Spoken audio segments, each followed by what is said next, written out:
नमस्कार, आप सभी का स्वागत है।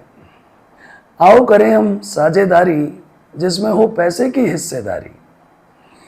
थोड़ी मेहनत तुम करना और थोड़ी हिम्मत हम। हो सकता है इसमें कुछ कर्ज आएगा मगर साथ में कुछ फर्ज आएगा। फिर भी अगर नहीं समझ आएगा तो अपन तुमको समझाएगा। जी हाँ दोस्तों, कहते हैं बड़ा बेशकीमती होता है वो रिश्ता जो समझदारी और साझेदारी पर टिका होता है। तो चलिए आज की इस क्लास में हम समझते हैं साझेदारी के बारे में, पार्टनरशिप के बारे में।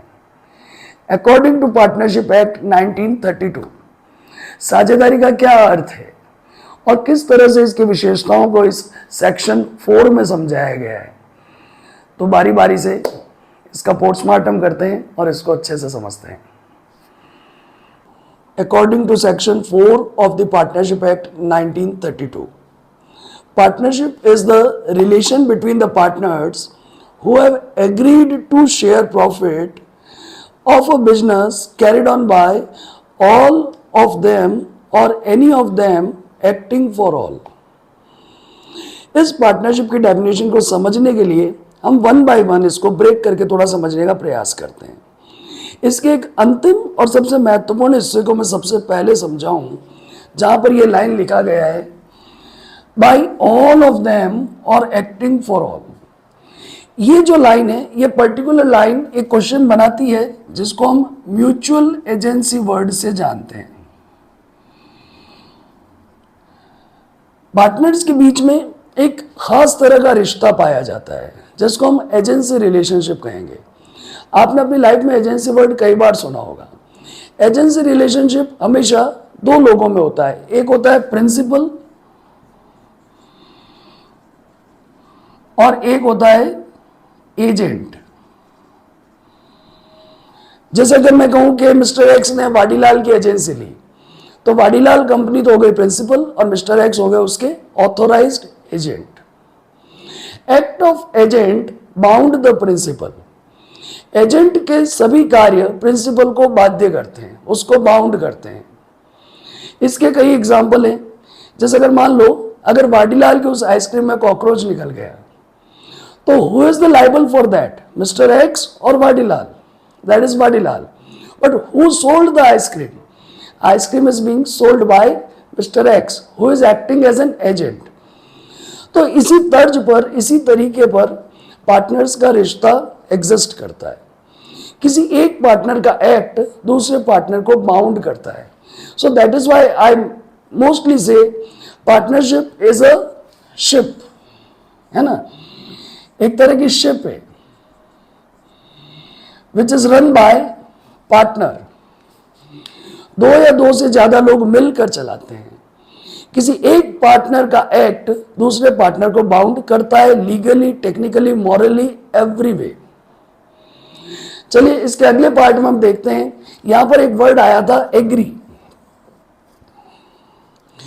तो पार्टनरशिप के अंदर जो पार्टनरशिप है वो दो तरह से बनाई जा सकती है। पार्टनर्स अपनी शर्तों को ओरल भी रख सकते हैं और रिटर्न भी रख सकते हैं।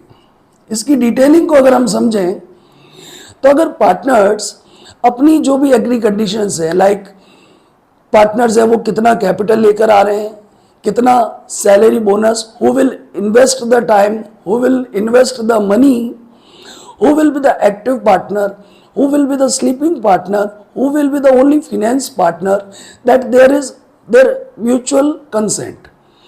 बट अगर उन्होंने अपनी इन चीजों के बारे में कुछ लिखा नहीं है तो क्या वो एक इलीगल पार्टनरशिप है? आंसर है नहीं। पार्टनरशिप एक्ट आपको स्पष्ट सीधी परमिशन देता है कि आप एक ओरल पार्टनरशिप क्रिएट कर सकते हो, जिसको हम कहते हैं partnership at will. Partnership at will. Oral partnership की और डिटेलिंग को समझें तो ये एक एग्रीमेंट से बनता है। एग्रीमेंट जो वर्ड है वो आता है ऑफर प्लस एक्सेप्टेंस, या सिर्फ ऑफर प्लस एक्सेप्टेंस को देखें तो ये निर्माण करते हैं प्रॉमिस का, और promise plus consideration makes it a agreement. Promise plus consideration make it an agreement.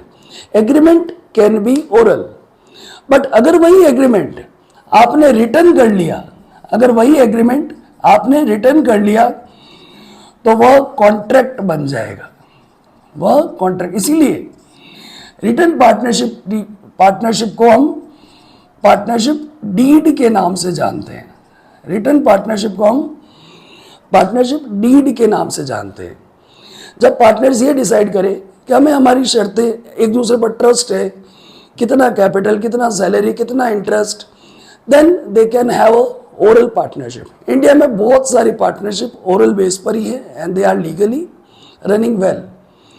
But for now and for the future, if they want to have a company and further better future, they may create a written partnership.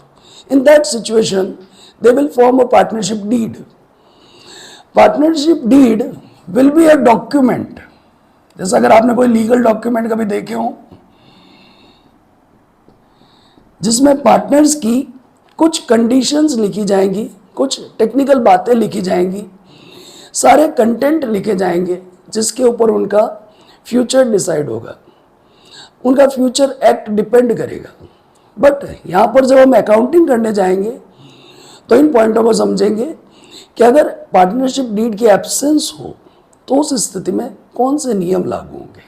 ठीक है, एक बात और जो इसमें आपको बताएं कि what will be the number of partners. Partnership act कहता है देयर कैन बी मिनिमम 2। किसी भी पार्टनरशिप की एक व्यक्ति कभी भी पार्टनरशिप का निर्माण नहीं कर सकता है, बट मैक्सिमम के बारे में पार्टनरशिप एक्ट के अंदर कुछ भी नहीं लिखा गया है। तो इसकी रेफरेंस हम लेंगे कंपनीज एक्ट।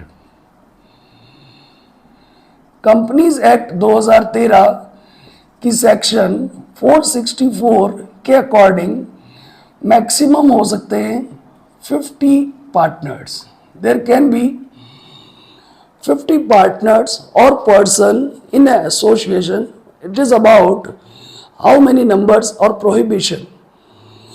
तो उसकी रेफरेंस हम पार्टनरशिप के अंदर, क्योंकि पार्टनरशिप एक्ट 1932 इसके बारे में बिल्कुल साइलेंट है। तो इन पॉइंटों के साथ में हम इस स्टडी को करेंगे और म्यूचुअल एजेंसी को समझाया गया है सेक्शन 13 में। इन 2-4 बातों का ध्यान रखें तो आपका इंट्रोडक्शन परफेक्ट है। अगले वीडियो में हम पार्टनरशिप के प्रैक्टिकल एस्पेक्ट को समझेंगे।